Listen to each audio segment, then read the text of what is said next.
Hi friends, welcome to my channel. நம்ம இப்போ இந்த வீடியோவில் எதை பற்றி பார்க்க போகிறோம் அப்படின்னு பார்த்தீங்கன்னா, பொங்கல் கரும்புங்க. பொங்கல் கரும்பு வந்து நம்ம வீட்டிலேயே வளர்க்கலாம். ஓகேங்களா? ஒரு விவசாயியை பொறுத்தளவுக்கு நம்ம விவசாயம் பயிர் பண்ணுறோம்னா, நம்ம வந்து பார்த்திங்கன்னா எல்லா காய்கறி பயிர்களும் வந்து நமக்கு தேவையான அளவு, நம்ம விற்பனைக்கு கொடுக்கலனாலும் நமக்கு தேவையான அளவுக்கு வந்து நாம்ளே உற்பத்தி பண்ணி இயற்கையாக சாப்பிட்லாம். ஓகேங்களா?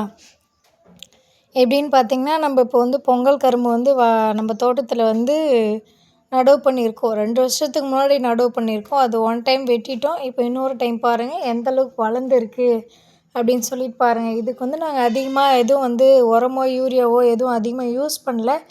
பாருங்கள் எப்படி வளர்ந்துருக்கு அப்படின்னு சொல்லிட்டு பாருங்கள். வீடியோவில் பாருங்கள், உங்களுக்கு தெரியும். ஓகேங்களா? நம்ம வந்து அதிகமாக இதுக்கு வந்து உரம்லாம் பயன்படுத்தலை. கொஞ்சம் தான் பயன்படுத்தியிருக்கோம். ஓகேவா? நம்ம என்ன பண்ணியிருக்கோன்னா, அங்கே வந்து மேலே தோட்டம் வச்சுருக்கோம். தோட்டத்தில் வந்து மரம் இருக்குது. அந்த மரத்துக்கு இருந்து விழுற தழைகள்லாம் நாங்கள் எடுக்கிறதில்ல. அது வந்து பார்த்திங்கன்னா அந்த செடிக்கு அடியிலே போயிட்டு அதுக்கு வந்து நைட்ரஜன் சத்தாக வந்து அமைஞ்சிருதுங்க. ஓகேங்களா? நம்ம வந்து பார்த்திங்கன்னா அதை நம்ம தோல் உரித்து நல்லா மெயின்டெனன்ஸ் பண்ணோம்னா நல்லா வளரும். ஓகேங்களா? பொங்கலுக்கு நம்ம வந்து கரும்பு கண்டிப்பாக வாங்குகிறோமா? ஓகே. நம்ம அதை என்ன பண்ணுறோம், அந்த கணுன்னு சொல்லுவாங்க இல்லையா, அது வந்து நம்ம எப்பயுமே சாப்பிட மாட்டோம். இப்போ குழந்தைங்க இருக்குது அப்படின்னா நம்ம அதை கணுவை கட் பண்ணிவிட்டு மீதி இருக்கிற பகுதியை தான் நம்ம சீவி கொடுப்போம். ஓகேங்களா? அந்த கணுவை நம்ம வேஸ்ட் பண்ணாமல் நம்ம நட்டு வச்சோம்னா அடுத்த வருஷத்துக்கான கரும்பு வந்து நாம்ளே உற்பத்தி பண்ணிக்கலாம். ஓகேங்களா? இது நாங்கள் 2 வருஷத்துக்கு முன்னாடி வாங்கிட்டு வந்து இது பண்ணோம். போன வருஷம் வந்து பார்த்திங்கன்னா ஒரு 15லேருந்து அதான் ஒரு 10க்கு மேலே 15 கைக்குள்ளே வந்துச்சு. இப்போ வந்து பார்த்திங்கன்னா ஒரு 25 கை வளர்த்துருக்கோம். ஓகேங்களா? அதுக்கப்புறம் பார்த்திங்கன்னா அந்த 10 கை வெட்டினோம் இல்லையா போன பொங்கலுக்கு, அது வந்து பார்த்திங்கன்னா புதுசாக நடவு பண்ணியிருக்கோம். இன்னொரு இடத்துல நடவு பண்ணியிருக்கோம். ஓகேங்களா? இது நம்ம வந்து பார்த்திங்கன்னா பொங்கலுக்கு வந்து கரும்பு எப்படியும் வந்து ஒரு கை 50 ரூபாய் விலை கொடுத்து தான் நம்ம வாங்குகிறோம். அவ்வளோ விலை கொடுத்து நம்ம இனிமேல் வாங்க தேவையில்ல. ஓகேங்களா? நம்ம வீட்டிலே நம்ம வந்து நமக்கு தேவையான அளவுக்கு வளர்த்துக்கலாம். அது வந்து பார்த்திங்கன்னா நமக்கு இனிப்பு சுவையோடு நம்ம வளர்த்துக்கலாம். ஓகேவா? நம்ம வளர்த்தா வந்து இனிப்பு சுவை வராது அப்படின்னு சொல்லிட்டு நிறைய பேர் வளர்க்க மாட்டீங்க. ஓகேங்களா? ஒன்றும் இல்லைங்க, இயற்கை முறையிலையும் வளர்க்கலாம், செயற்கை முறையிலையும் வளர்க்கலாம். ஓகேங்களா? நம்ம சொன்னீங்க பார்த்திங்கன்னா நைட்ரஜன் சத்து வந்து அந்த இலை தழையிலே இருக்குது. அந்த சருவு வேஸ்ட்டாக போகிற எல்லா பொருளையும் எடுத்துகிட்டு போய் போட்டோம்னா அதிலே தேவையான அளவுக்கு வந்து நைட்ரஜன் சத்து இருக்குது. அப்படி இல்லையா, நம்ம வந்து பார்த்திங்கன்னா இந்த உரம் பயன்படுத்துகிறோம். R16ன்ற உரம், இல்லைனா DAP, இல்லை பேக்கெட் பொட்டாஸ், இன்னும் நிறைய இருக்குது.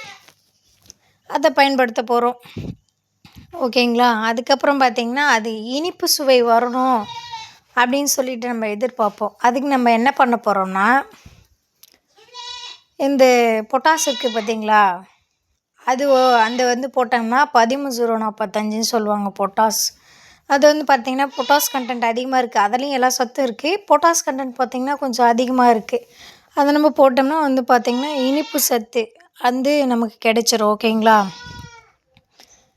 கரும்பு வந்து இனிப்பு வரணும், இயற்கையில் வரணும் அப்படின்னு நினச்சிங்கன்னா நம்ம என்ன பண்ண போகிறோம்னா, இந்த எருக்கையில் இருக்குது இல்லைங்களா, அது வந்து ஒரு பாரில் ஊற போட்டு, இல்லை ஒரு வாட்டர் பாட்டிலில் கூட நம்ம ஊற போட்டு 1 லிட்டர் தண்ணிக்கு நம்ம வளர்க்குறதுக்கு தேவையான அளவுக்கு ஊற போட்டு ஒரு 7 நாள் கழித்து அது நொதித்த உடனே அதுலேருந்து ஒரு ஸ்மெல் வரும். அந்த ஸ்மெல் வரும்போது பார்த்திங்கன்னா நம்ம அதை யூஸ் பண்ணோம்னா நமக்கு தேவையான அளவுக்கு அது வந்து பொட்டாஸ் சத்து கிடச்சிக்கும். ஓகேங்களா? அப்படியும் இல்லை அப்படின்னா, அது ரொம்ப நாத்தடிக்குது அப்படின்னா நம்ம கண்டிப்பாக வாழைப்பழம் சாப்பிடுவோம். வாழைப்பழம் இருக்குது இல்லைங்களா, அதுலேயும் வந்து பொட்டாஸ் சத்து இருக்குது. அதை நம்ம காய வச்சு அரைச்சி பவுட்ரு பண்ணி போடலாம். அப்படிலாம் தண்ணியில் ஊற போட்டு யூஸ் பண்ணலாம். நம்ம இன்னும் ஈஸியாக பண்ணணுன்னா, நம்ம காய்கறியெல்லாம் கட் பண்ணுவோம் இல்லைங்களா, அந்த காய்கறியெல்லாம் உள்ளே தூக்கி போட்டு இப்போ ஒரு பக்கெட்டில் போட்டு ஊற வச்சு நம்ம அதை கொடுத்தோம்னா நல்லாவே வளரும். நல்ல இனிப்பு சத்து எல்லாமே அதில் இருக்கும். ஓகேங்களா? எங்கள் ஊரில் பார்த்திங்கன்னா கரும்போட விலை வந்து ஒரு கை 50 ரூபா. உங்கள் ஊரில் எவ்வளோன்னு சொல்லிவிட்டு கமெண்ட் பண்ணுங்கள், எவ்வளோ விலை விற்கிது அப்படின்னு சொல்லிட்டு. ஓகேங்களா? இனி நம்ம பொங்கல் கரும்பு கடையில் வாங்க வேண்டாம், நாம்ளே உற்பத்தி பண்ணிக்கலாம். ஓகேங்களா?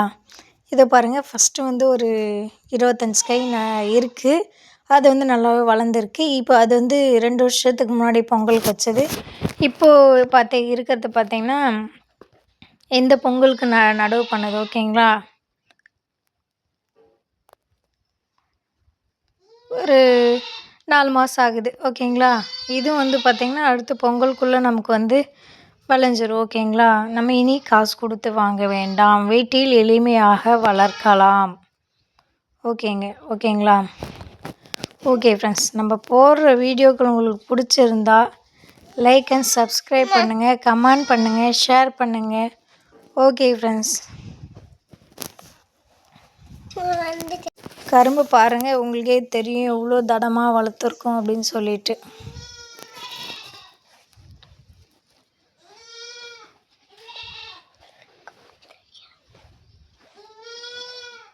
ஓகே ஃப்ரெண்ட்ஸ், தேங்க்யூ வாட்சிங்.